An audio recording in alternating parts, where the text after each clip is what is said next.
ইতিহাস বাঁক বদলের ৩৬ জুলাই গণ অভ্যুত্থানে শহীদদের স্মরণ করছে জাতি।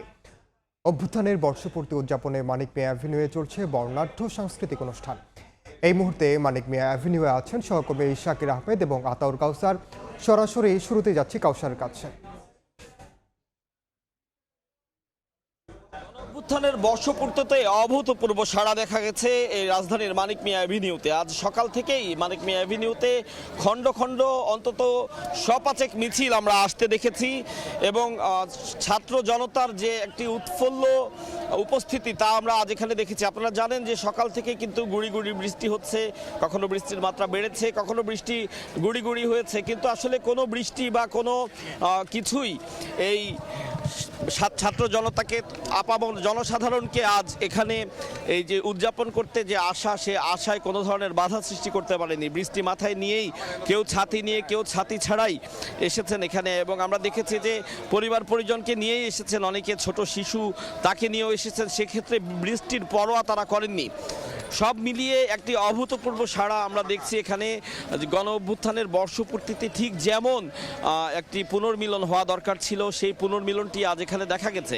তো এক্ষেত্রে আমরা অনেকের সাথে কথা বলেছি, তারা বলেছে যে এই উপস্থিতি আসলে প্রমাণ করে যে সেই এক বছর আগে যেভাবে একতাবদ্ধ হয়ে ছাত্র জনতা সকলে মিলে গণ অভ্যুত্থানটি তারা করেছিলেন, আজ ঠিক সেই একতা যে বিনষ্ট হয়নি, এখনো পর্যন্ত সবাই একতাবদ্ধ আছেন এবং ফ্যাসিজমের বিরুদ্ধে সবসময় তারা একতাবদ্ধ থাকবেন। আজকের এই উপস্থিতি মাধ্যমে তারা সেটাই প্রমাণ করেছেন এবং তারা বলছেন যে তারা সবসময় এভাবে একতাবদ্ধ থাকবেন। যখনই দেশের প্রয়োজন হবে, দেশের প্রয়োজনে তারা সকলে একতাবদ্ধ হয়ে আবারও মাঠে নামবেন। তো আজ এটাই আজকে এখানে আসার মাধ্যমে তারা সেটাই প্রমাণ করতে চেয়েছেন। এ ধরনের বক্তব্য দিয়েছেন অনেকেই।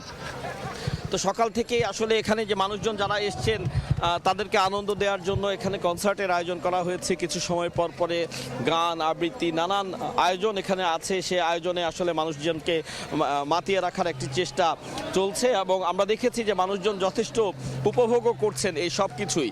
কিছু সময় আগে ঘোষণাপত্র পাঠ হয়েছে এবং ঘোষণাপত্র পাঠের সময় আমরা দেখেছি একটি নীরবতা ছিল।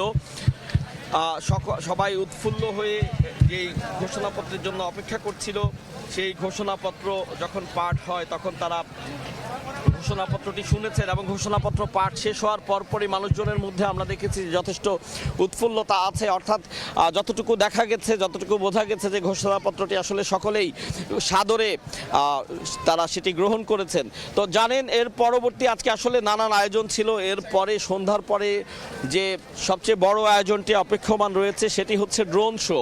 এর আগেও 5 জুলাইয়ের পর থেকে আজ পর্যন্ত কয়েকটি ড্রোন শো হয়েছে এবং প্রত্যেকটি অভূতপূর্ব সাড়া মিলেছে এবং মানুষজন যথেষ্ট এনজয় করেছে। সেই ড্রোন শোগুলো অত্যন্ত চমকপ্রদ ছিল, আমরা নিজেরাও সেই ড্রোন শোগুলো দেখেছি।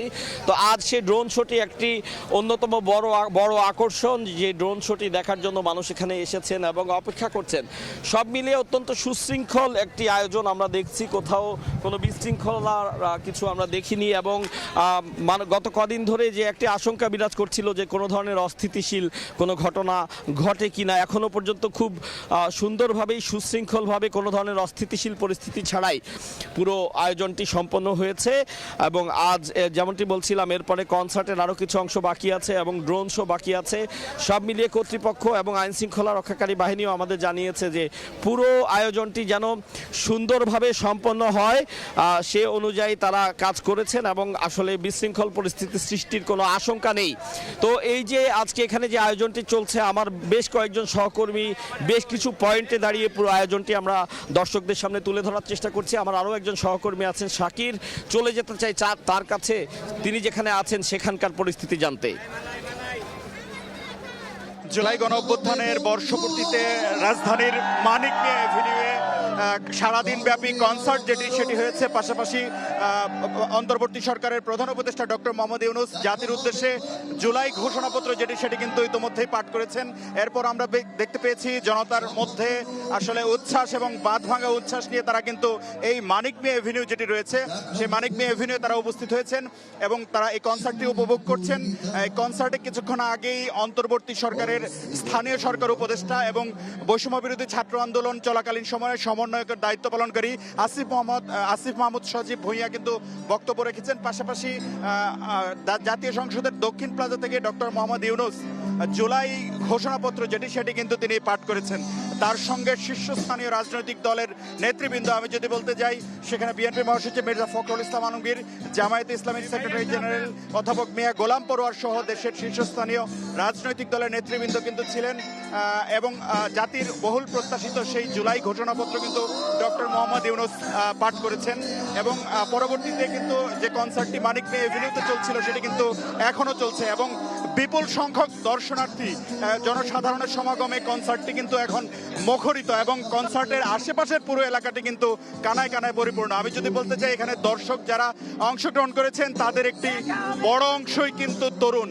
এবং আজকের এই জুলাই ঘোষণাপত্র পাশাপাশি স্বৈরাচারী সরকারের যে পতন সেটির বর্ষপূর্তিতে তারা কিন্তু উচ্ছ্বসিত। তারা বলছেন যে পরবর্তীতে আওয়ামী লীগের বিচার সহ নানা ধরনের যে সংস্কার, পাশাপাশি একটি সুষ্ঠু নির্বাচনের মাধ্যমে গণতন্ত্রের পথে যে উত্তরণের বিষয়টি রয়েছে সেটির কথা কিন্তু তারা বলছেন।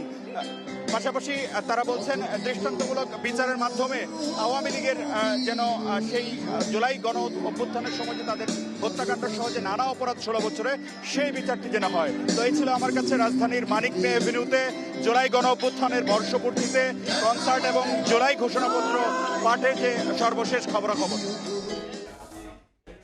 সরাসরি যুক্ত ছিলাম রাজধানীর মানিক মিয়া এভিনিউয়ে।